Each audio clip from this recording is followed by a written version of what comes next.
नमस्कार, आप देख रहे हैं प्राइम न्यूज और मैं हूं आपके साथ आलोक शुक्ला। यूपी प्राइम में आप सबका स्वागत है। प्रधानमंत्री नरेंद्र मोदी ने आज उत्तर प्रदेश को एक बड़ा तोहफा दिया है। प्रधानमंत्री आवास योजना ग्रामीण के तहत आज 6 लाख से ज्यादा लाभार्थियों को तकरीबन 2,700 करोड़ की आर्थिक राशि जारी की गई। प्रधानमंत्री नरेंद्र मोदी ने आर्थिक मदद जारी करने के बाद कहा कि कुछ दिन पहले ही देश ने कोरोना वैक्सीनेशन का अभियान चलाया, अब एक और अच्छा काम किया जा रहा है। प्रधानमंत्री मोदी ने कहा कि सरकार का लक्ष्य है गरीबों को घर दिया जाए। पीएम मोदी ने अपने संबोधन में प्रकाश पर्व के मौके पर गुरु गोविंद सिंह को भी नमन किया है और कहा कि देश उनके दिखाए रास्तों पर आगे बढ़ रहा है। पीएम मोदी ने यह भी कहा कि आवास योजना के तहत देश के गांवों की तस्वीर बदल रही है। अभी कुछ दिन पहले ही देश ने कोरोना की वैक्सीन का दुनिया का सबसे बड़ा अभियान चलाया है। अब ये एक और उत्साह बढ़ाने वाला काम हो रहा है। आप सभी से मुझे बातचीत करने का अवसर मिला। आपने अपने भाव भी व्यक्त किए, आशीर्वाद भी दिए और मैं देख रहा था कि आपके चेहरे पर एक खुशी थी, संतोष था। एक महान जीवन का बड़ा सपना पूरा हो रहा था। ये आपकी नजरों में मुझे दिखता था।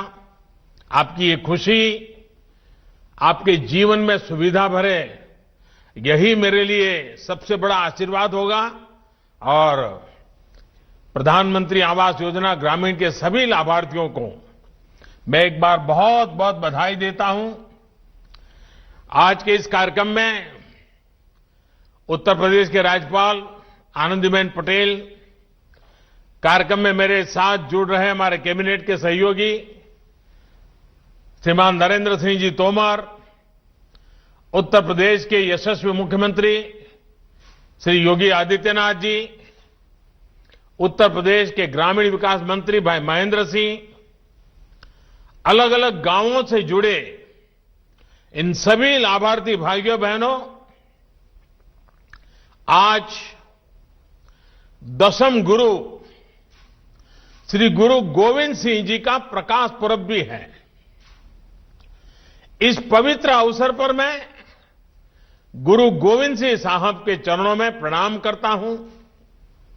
मैं सभी देशवासियों को प्रकाश पुरब की हार्दिक बधाई भी देता हूं।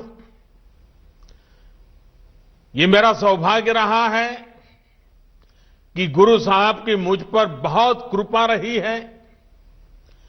गुरु साहब मुझ सेवक से निरंतर सेवाएं लेते रहे हैं।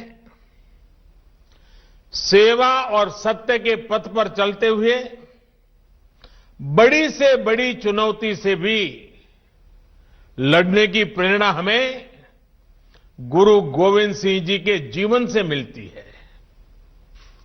1.25 लाख से एक लड़ाऊं, चिड़ियों सो में बाज तड़ूं, तवे गुरु गोविंद सिंह नाम कहाऊं। इतना अदम्य साहस सेवा और सत्य की शक्ति से ही आता है। गुरु गोविंद सिंह जी के दिखाए इस मार्ग पर देश आगे बढ़ रहा है। गरीब, पीड़ित, शोषित, वंचित की सेवा के लिए, उनका जीवन बदलने के लिए आज देश में अभूतपूर्व काम हो रहा है। 5 साल पहले मुझे यूपी के आगरा से प्रधानमंत्री आवास योजना, इसका शुभारंभ करने का सौभाग्य मिला था। इतने कम वर्षों में इस योजना ने देश के गांवों की तस्वीर बदलनी शुरू कर दी है। इस योजना के साथ करोड़ों लोगों की उम्मीद जुड़ी है, उनके सपने जुड़े हुए हैं। प्रधानमंत्री आवास योजना ने गरीब से गरीब को भी ये विश्वास दिलाया है कि हां, आज नहीं तो कल मेरा भी अपना घर हो सकता है। साथियों, मुझे आज ये भी खुशी है कि यूपी आज देश के उन राज्यों में शामिल हैं जहां गांव देहात के इलाकों में गरीबों के लिए सबसे तेजी से घर बनाए जा रहे हैं। वहीं सीएम योगी ने कहा कि प्रधानमंत्री मोदी के नेतृत्व में देश आगे बढ़ रहा है और बिना भेदभाव के लोगों को योजनाओं का लाभ मिल रहा है। प्रधानमंत्री का सपना है कि हर गरीब के पास अपना घर हो। सीएम योगी ने यह भी कहा कि प्रदेश में किसानों, नौजवानों और गरीबों को सरकारी योजनाओं का निरंतर लाभ मिल रहा है। हम सब जानते हैं कि प्रधानमंत्री आवास योजना ग्रामीण 1 अप्रैल 2016 को आदरणीय प्रधानमंत्री जी ने लागू घोषणा की थी और ये हमारा सौभाग्य है कि 20 नवंबर 2016 को उत्तर प्रदेश के आगरा में आदरणीय प्रधानमंत्री जी ने इस योजना का शुभारंभ भी किया था। देश के अंदर हर एक गरीब को सिर ढकने के लिए छत उपलब्ध हो सके, यह केवल एक कोरी कल्पना नहीं बल्कि एक हकीकत में देखने को मिले और इस दिश से देश के अंदर जिस बड़े पैमाने पर गरीबों को आवास उपलब्ध कराने के लिए, बिना भेदभाव के आवास उपलब्ध कराने की जो एक मुहिम प्रारंभ हुई, इसके तहत अकेले उत्तर प्रदेश में ग्रामीण क्षेत्र में 14,61,000 से अधिक लाभार्थियों को अब तक आवास उपलब्ध हुए, जिनमें से 14,33,000 आवास कंप्लीट हुए हैं। और आज ये हमारा सौभाग्य है कि वर्ष 2020-21 के लिए प्रदेश के लिए 7,10,000 आवास स्वीकृत हुए। इसमें से 1,76,000 रुपये की पहली किस्त लाभार्थियों को पहले ही जा चुकी है और आज आदरणीय प्रधानमंत्री जी के कर कमलों से हम उत्तर प्रदेश के 5,30,000 लाभार्थियों को पहली किस्त और 80,000 लाभार्थियों को द्वितीय किस्त का अंतरण, डिजिटल अंतरण आदरणीय प्रधानमंत्री जी के कर कमलों से उत्तर प्रदेश के अंदर हो रहा है। प्रधानमंत्री आवास योजना ने हर गरीब के सामने आवास के सपने को साकार किया है। आज हर गांव में हमें प्रधानमंत्री आवास योजना का आवास देखने को मिलता है और यही नहीं, शहरी क्षेत्र में भी हम किसी भी मोहल्ले में जाते हैं तो प्रधानमंत्री आवास योजना शहरी भी वहां पर हमें देखने को मिलता है। यह गरीब के जीवन में परिवर्तन करने का आदरणीय प्रधानमंत्री जी का की जो सोच रही है वह साकार होती हुई दिखाई दे रही है। और उत्तर प्रदेश जैसे राज्य में जिसको एक सपना देखा जाता था, पहले आवास के नाम पे 20,000 रुपये, 25,000 रुपये मिलते थे, लेकिन इस समय जब से प्रधानमंत्री आवास योजना ग्रामीण प्रारंभ हुई, 1,20,000 रुपये प्रत्येक लाभार्थी को आवास के लिए, 12,000 रुपये शौचालय के लिए और 90 दिन की मनरेगा की मजदूरी के बराबर रोजगार की सुविधा भी प्रत्येक लाभार्थी को उपलब्ध कराया जा रहा है।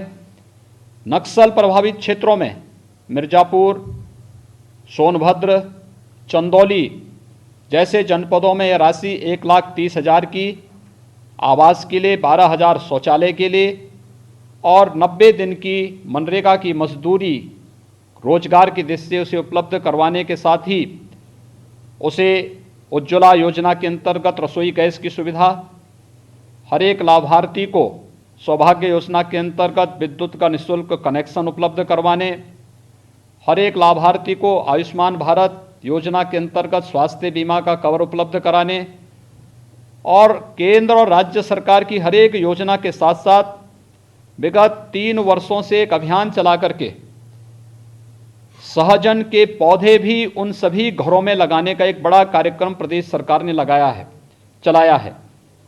कुपोषित परिवारों को निराश्रित गो आश्रय स्थलों के माध्यम से एक एक दूध देने वाली गाय भी उपलब्ध कराने का कार्यक्रम इस बार से हम लोगों ने प्रारंभ किया है और काफ़ी बड़ी संख्या लगभग 9,000 से अधिक लाभार्थी अब तक इस योजना का लाभ प्राप्त कर चुके हैं।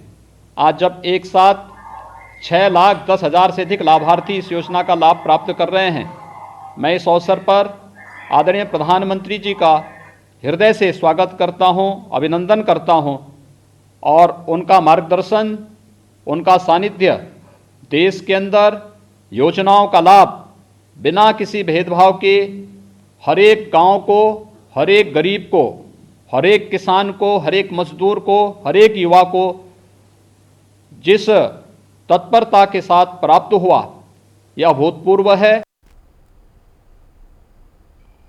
अब भाई आपको रायबरेली लेकर चलते हैं, जहां पर रायबरेली में एक टीचर की हैवानियत सामने आई है। यहां ट्यूशन पढ़ने गए 2 मासूमों पर टीचर ने 3rd डिग्री टॉर्चर किया है। टीचर ने पहले छात्राओं को जमकर पीटा और बाद में सिगरेट से छात्रों के हाथ, गला और कान को जला दिया। पीड़ित छात्रों के परिजनों ने पुलिस से शिकायत भी की है। शिकायत पर मौके पर पहुंची पुलिस मामले की जांच और पड़ताल में जुटी हुई है।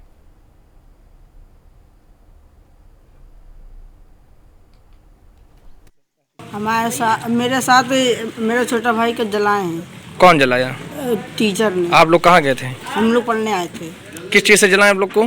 बीड़ी और आग से और डंडा से मारी भी है। क्या टीचर का नाम क्या है? सुनीता श्रीवास्तव।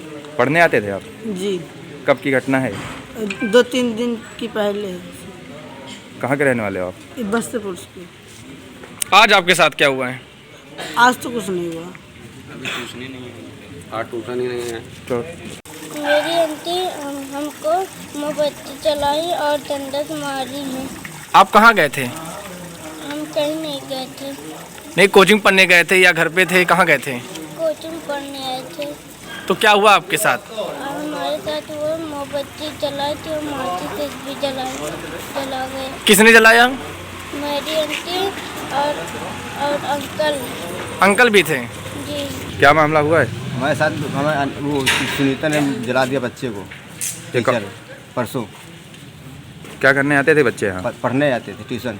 कितने साल के हैं बच्चे आपके? 9 साल के। दोनों 9 साल के हैं? नहीं, ये छोटा वाला 9 साल का, बड़ा वाला 13 साल का। आप लोगों को ऐसे पता चला कि बच्चे आपके? आज सुबह हमको पता चली, बच्चे ने बताया तो हम तो इसकी शिकायत आपने कहीं किया? कहीं नहीं किया। लाया नहीं किया। बच्चे इतना मतलब शैतान है, दिन भर घर में लंगड़ गिट्टी दुनिया भर का काम खेलते, होमवर्क करके नहीं लाए। बच्चों का कहना है कि बच्चों को बीड़ी से जलाया गया, डंडों से पीटा गया है। जबरदस्ती वो करवा रहे हैं। उनका बच्चा बचपन से पढ़ रहा है, 6th क्लास में है और बचपन से पढ़ रहा है, लेकिन अब वही है कि सब लोगों को इस काम में मेहनत क्या। मैम, इसके शरीर में चोट के निशान कहाँ पे हैं? वो बता रहे उस दिन बच्चा, हम खुद पूछे हैं उस बच्चे से, तो उसने कहा हम लंगड़ फंसा रहे थे, हमको लकड़ी लगी है। तो मैम, क्या लकड़ी सीने में लग गई, हाथ में लग गई, कान में लग गई? रोज लंगड़ गिट्टी ले करके ये लोग सारा। लेकिन वो छाले टाइप के निशान बने हुए हैं। छाला में एक दिन हम लोगों ने करवाया था बस। गोंडा में मेडिकल की पढ़ाई करने वाले एक छात्र का कॉलेज कैंपस से अपहरण कर लिया गया है। अपहरणकर्ताओं ने छात्र के परिजनों को फोन कर 70 लाख रुपए की बड़ी फिरौती मांगी है और फिरौती की रकम की व्यवस्था के लिए 22 जनवरी तक अल्टीमेटम भी दिया है। छात्र के अपहरण की सूचना से पुलिस महकमे में इसके बाद हड़कंप मचा हुआ है और पुलिस के आला अफसर वारदात की छानबीन कर रहे हैं। अपहरणकर्ताओं की धरपकड़ के लिए एसपी शैलेश पांडे ने पुलिस की 5 टीमों का गठन किया है, जो इस मामले के खुलासे के लिए लगी हुई है। वहीं छात्र के अपहरण होने के मामले में कॉलेज की लापरवाही भी सामने आई है, क्योंकि छात्र छात्राओं की सुरक्षा के लिए कॉलेज गेट पर 24 घंटे गार्डों की तैनाती है और हर आने जाने वाले की एंट्री गेट पर चेकिंग की जाती है। बावजूद इसके छात्र गौरव के बाहर निकलने की एंट्री गेट पर एंट्री ही दर्ज नहीं है। इसे कॉलेज प्रशासन की बड़ी लापरवाही माना जा रहा है और कॉलेज गेट पर तैनात गार्ड भी बिना सूचना की ड्यूटी से गैर हाजिर बताया जा रहा है। फिलहाल पुलिस कॉलेज में लगे सीसीटीवी कैमरे के फुटेज और कॉल डिटेल के जरिए छात्र का सुराग लगाने की कोशिश कर रही है। ऐसा है कि SCPM कॉलेज का एक पढ़ने वाला छात्र था, जो कि जनपद बहराइच का रहने वाला है। उसके आज गायब होने की सूचना मिली दोपहर में 2 बजे के बाद, और जब छानबीन की गई तो ये पता चला कि कल दोपहर में 3:30 बजे के बाद उस लड़के के नंबर पे कोई कॉल आया था, जिसके बाद वो अपने मित्रों को ये बता के कि मैं कुछ देर में जिससे कॉल आया है उससे मिलकर आ जाऊंगा, और वो वापस नहीं आता है। और इसकी सूचना, किसी तरह की सूचना जो है उसके मित्र तथा किसी और सोर्स से नहीं दी गई। कल दिन भर लगा फ़ोन, शाम से फ़ोन नहीं लग रहा था, तो हमने सोचा कि कहीं स्विच ऑफ होगा या बैटरी डाउन डिस्चार्ज होगा, तो मैंने फिर दोबारा फ़ोन नहीं की। और सवेरे जो क्लास में हो सकता है हम समझे क्लास में होंगे, फिर भी नहीं फ़ोन किया। और जो 12 बजे हमको एक कॉल आया, फिर कहने लगा कि तेरे बेटे मेरे कब्जे में है। तो समझ आए, फिर हम क्या दो एक बार पूछे, फिर समझ आया क्या कह रहा हूँ, तेरे बेटे मेरे कब्जे में है और 22 तारीख तक हम फ़ोन करेंगे, 70 लाख रुपया इकट्ठा करके रखना। जिले में छात्र के अपहरण से सनसनी फैल चुकी है। किडनैपर ने परिवार वालों से 70 लाख रुपए की फिरौती मांगी है। वहीं डीआईजी से लेकर एसपी तक मामले की छानबीन में जुटे हुए हैं। किडनैपर को पकड़ने के लिए जिले से 5 टीमें लगाई गई हैं, लेकिन आपको बता दें 20 घंटे बीत चुके, पुलिस खाली हाथ ही दिख रही है। छात्र बीएमएस की पढ़ाई एससीपीएम कॉलेज में करता था, वहीं से उसका अपहरण हुआ। करीब 20 घंटे बाद भी पुलिस किडनैपर की गिरफ्तार तक नहीं पहुंच चुकी है। अब देखना यह है कि क्या पुलिस के हाथ किडनैपर की गिरफ्तार तक पहुंचते हैं या ये नहीं, ये एक बड़ा सवाल है। गोंडा से प्राइम न्यूज के लिए विपिन सिंह। बिजनौर के चांदपुर में राष्ट्रीय किसान मजदूर संगठन के तमाम कार्यकर्ताओं ने ट्रैक्टर रैली निकालकर किसानों को 26 जनवरी के दिन दिल्ली में होने वाली परेड में शामिल होने के लिए जागरूक किया है। नगर के मुख्य मार्गों से ये रैली होते हुए गुजरी। सुरक्षा के लिहाज से रैली के साथ भारी पुलिस बल मौजूद रहा। आज चांदपुर तहसील में आए हुए, क्या पूरा मामला है? इसमें जो हम विरोध प्रकट कर रहे हैं अपना, और 23 तारीख को हम दिल्ली में जाएंगे, परेड में शामिल होंगे जैसा हमारे राष्ट्रीय अध्यक्ष सरदार बीएन सिंह का आदेश है। मेरे किसान भाई सब यहाँ मौजूद हों और हमारे सब कार्यकर्ता प्रयास कर रहे हैं पूरा 23 तारीख को हम जो बहुत बड़े काफले के साथ दिल्ली के जाएंगे। तो आज जो प्रशासन आ रहा है कि भागो मत निकलो, भाई क्यों ना निकलो, जो देश हमारा, उत्तर प्रदेश हमारा और जिला हमारा, तो तुम अगर ताकत हो तो हमें गिरफ्तार करो या डंडा बजवाओ, और नहीं हमारी जहाँ मर्जी आवेगी हम वहाँ निकलेंगे, या तो तुम अपनी ताकत दिखाओ या आज हम अपनी ताकत दिखाएंगे। इसी के साथ जो हम जो निकाल रहे हैं। क्या नाम है आपका? कर रहे हैं किसान जी। आपका क्या नाम है? मेरा विनोद कुमार और बिट्टू नाम है, राष्ट्रीय किसान मजदूर संगठन का छोटा सिपाही जिला अध्यक्ष। खबर चंदौली से। किसान आंदोलन के समर्थन में कृषि कानून के विरोध में 26 जनवरी को निकलने वाले ट्रैक्टर मार्च में शामिल होने के लिए सैकड़ों किसानों ने उड़ीसा से चलकर बिहार होते हुए यूपी की सीमा में प्रवेश किया है। जिला प्रशासन ने किसानों के जत्थे को पैदल जाने से रोक दिया और कहा गया कि रोड जाम न करें। जनपद में धारा 144 लागू है। इस बीच बिहार के रामगढ़ से आरजेडी विधायक और आरजेडी समर्थकों ने पुलिस अधिकारियों से बहस करनी शुरू कर दी। पुलिस ने जब कड़ा रुख अख्तियार किया तो आरजेडी विधायक और समर्थक बैनर लेकर बैरंगी बिहार लौट गए। वहीं आरजेडी विधायक ने चंदौली जिला प्रशासन के अधिकारियों को कम पढ़ा लिखा तक कह डाला है। मैं वहाँ से एमएलए हूँ।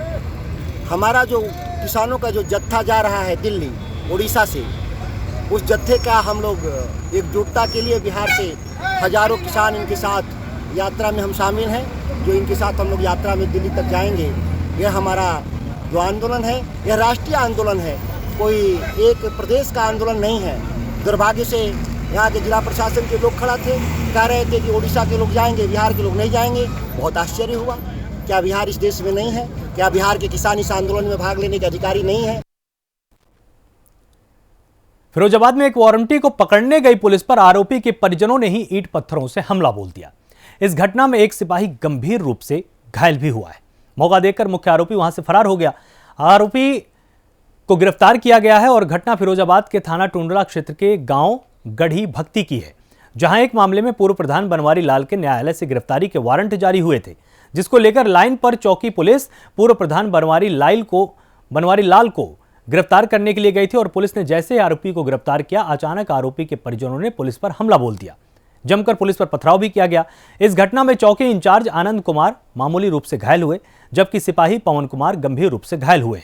इसी दौरान आरोपी पूर्व प्रधान बनवारी लाल मौका देखकर फरार हो गया। घटना की जानकारी मिलते ही भारी पुलिस फोर्स गांव भक्तिगढ़ी पहुंची और एक हमलावर को पुलिस ने गिरफ्तार किया है। वहीं पुलिस ने घायल सिपाही का मेडिकल परीक्षण कराकर आगे की कार्रवाई शुरू की है।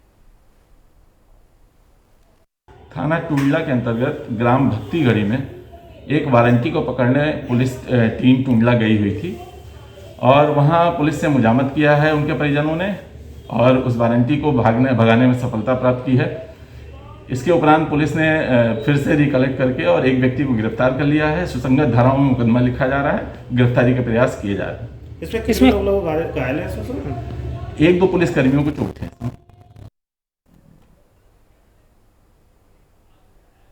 जौहर यूनिवर्सिटी की 1400 बीघा जमीन उत्तर प्रदेश सरकार के नाम दर्ज कराने की कार्रवाई के बाद अब इस मुद्दे पर सियासत गर्माती जा रही है।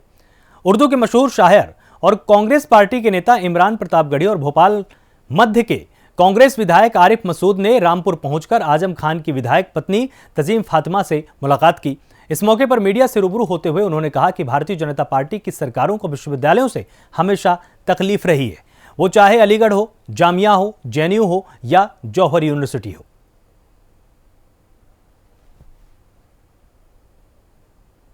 मेरा आजिम भाई से 25 साल पुराना ताल्लुक़ है।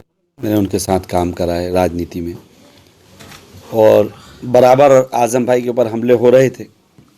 हम लगातार देखते रहे, राजनीतिक दुर्भावना से ये हमले चल रहे थे, परिवार तक चले। तो ऐसा लगा था कि शायद अब इंतहा हो गई, हम लोगों को उठकर खड़े होना चाहिए। मैंने इमरान प्रतापगढ़ी साहब से दरख्वास्त करी।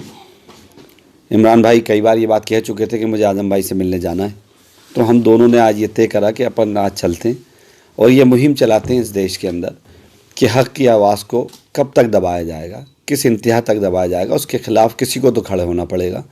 तो उसी सोच पर आज हम आए। भाभी से मुलाकात हुई, वहाँ के हालात जाने, विश्वविद्यालय पे जिस तरह की ज़्यादतियाँ हो रही हैं, इस परिवार पे जिस तरह की हो रही हैं, वो सब जाना। और मैं आपके ज़रिए पूरे मुल्क से आह्वान करता हूँ कि इस हक़ की आवाज़ को दबने से बचाने के लिए सबको खड़े होना पड़ेगा। कानपुर में धार्मिक भावनाओं को आहत करने वाली वेब सीरीज तांडव को लेकर करणी सेना ने बिगुल फूंका है।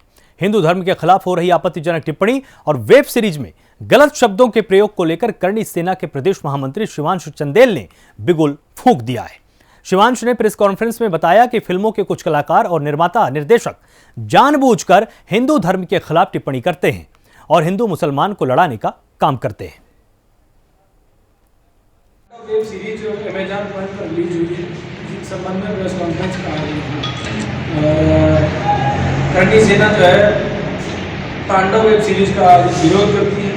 और उत्तर प्रदेश में भी योगी आदित्यनाथ जी के द्वारा टीम के द्वारा मुकदमा दर्ज कराया गया है। मैं सरकार से मांग करता हूँ कि ये मुकदमा दर्ज होने के बाद में गिरफ्तारी नहीं होती है, ज़्यादा हाई प्रोफाइल मामले के चक्कर में हम चाहते हैं कि इस बार मुकदमे की गिरफ्तारी हो और उनको जेल भेजा जाए, जिससे हिंदू सनातन धर्म के जो भी पिक्चरें बनती हैं उनमें गलत दिखाया जाता है, उसमें रोक लगे। वहीं उत्तर प्रदेश में कोरोना को लेकर प्रमुख सचिव स्वास्थ्य आलोक कुमार ने प्रेस कॉन्फ्रेंस की। इस दौरान उन्होंने क्या कुछ कहा, आप भी देखिए। जो कुल टेस्ट की संख्या आज हुई है 1,29,298 और इसको मिलाकर कुल क्रमिक टेस्ट की संख्या 2,65,76,708 हो गई हैं। इसमें से आज जो 1,29,298 टेस्ट हैं उसमें से RT-PCR की लगभग 1,07,000 टेस्ट हुए हैं और कुल RT-PCR की टेस्टिंग जो है वो बढ़ रही है लगातार, निरंतर हम लोग की अच्छी प्रगति है इसमें। एंटीजन के हिसाब से एंटीजन की टेस्टिंग जो है आज लगभग 67,906 हुई है। इसी प्रकार से और जो सामान्य है, एक और चीज़ बताना था, शायद कल अपर मुख्य सचिव साहब ने बताया होगा कि ई कंसल्टेशंस की संख्या में ई संजीवनी में प्रदेश अब पहले स्थान पे आ गया है। और आज कल के दिन में जो कंसल्टेशंस थी 4,894 और ये एक दिन की संख्या है। क्रमिक संख्या थी 4,16,512 और अब तमिलनाडु को पीछे दूसरे नंबर पे छोड़ के उत्तर प्रदेश ई कंसल्टेशंस पे सिटीजन्स को उपलब्ध कराने में पहले स्थान पर आ गया है प्रदेश में। कुल प्रसव 5,078 और नॉर्मल और 260 सी सेक्शन। मेजर सर्जरी जो है 45,855, पिछले साल इसी अवधि में 44,780। तो इसका मतलब अब हम लगभग कैचअप कर चुके हैं, थोड़ा सा मार्जिनल इंक्रीज़ है। ये 1 दिसंबर से 20 जनवरी 2020 तक और 1 दिसंबर से 20 जनवरी 2021 तक। तो इस प्रकार अब आप देखेंगे कि जो कुल संक्रमण की जो स्थिति है वो अब 500 से नीचे आ गई है पहली बार। कल भी लगभग 400 के आसपास थी, आज भी 390 के आसपास है। कोई जनपद ऐसा नहीं बचा जहाँ पे कि 100 से ज़्यादा केसेस आ रही हों। तो इस प्रकार से हम ये कह सकते हैं कि जैसे हम वैक्सीन की कार्यक्रम चलाना चालू किए हैं तब तक संक्रमण लगभग कंट्रोल में है, किंतु अभी भी यूके वायरस के स्ट्रेन में हालांकि हमने आइसोलेट कर लिया और वहाँ पे कंटेनमेंट की बहुत ही स्ट्रॉन्ग स्ट्रैटेजी लगाई थी हम लोगों ने, तो अब कहीं बहुत ज़्यादा उसकी भी फैलाव की नहीं दिख रहा है। तो अभी की स्थिति ये है कि ये संक्रमण की स्थिति नियंत्रण के अंदर है और किंतु लगातार अभी भी इसमें नज़र रखने की संभावना है, क्योंकि आपने देखा होगा कई देशों में ये दूसरा और तीसरा वेव भी अब दिखाई दे रहा है। तो हमें अभी सावधान रहने की ज़रूरत है और जो सोशल प्रोटेक्शन की जो मैसेजिंग है, मास्क की और हाथ धोने की और फिज़िकल डिस्टेंसिंग की, ये दूरी की, ये तीनों अभी भी बनाए रखने की ज़रूरत है। वैक्सीनेशन के बाद भी वैक्सीनेशन से आपको स्वयं के लिए इम्यूनिटी मिलती है, लेकिन आप इन्फेक्शन कैरियर अभी भी बन सकते हैं और दूसरों को आप इन्फेक्ट कर सकते हैं। इसलिए वैक्सीनेशन के बाद भी सजगता और प्रिकॉशन बनाए रखने की ज़रूरत है। बाकी हमारी तैयारियां पूर्ण हैं, लगभग सब जगह हमारे बेड्स की फैसिलिटी अब उस पर प्रेशर काफ़ी कम सा हो गया है। तो इनफैक्ट अब बात ये आ रही है कि कई जगहों से अब ये डिमांड आ रही है कि कुछ कोविड हॉस्पिटल्स को नॉन कोविड के लिए फ्री कर दिया जाए। तो इस पर अभी शासन विचार कर रही है, क्योंकि ये देखने की ज़रूरत है कि संक्रमण किस तरीके से जाएगा और इसकी प्रिडिक्शन अभी तक तो किसी ने किया नहीं है। हर जगह इज़राइल में जैसे आप देखेंगे कि 25% लोगों को वैक्सीनेशन दे दिया गया है, लेकिन फिर भी अभी एक पीक वो विटनेस कर रहे हैं। जो कुल फिलहाल यूपी प्राइम में सिर्फ इतना ही। आप लगातार जुड़े रहिए प्राइम न्यूज़ के साथ। नमस्कार।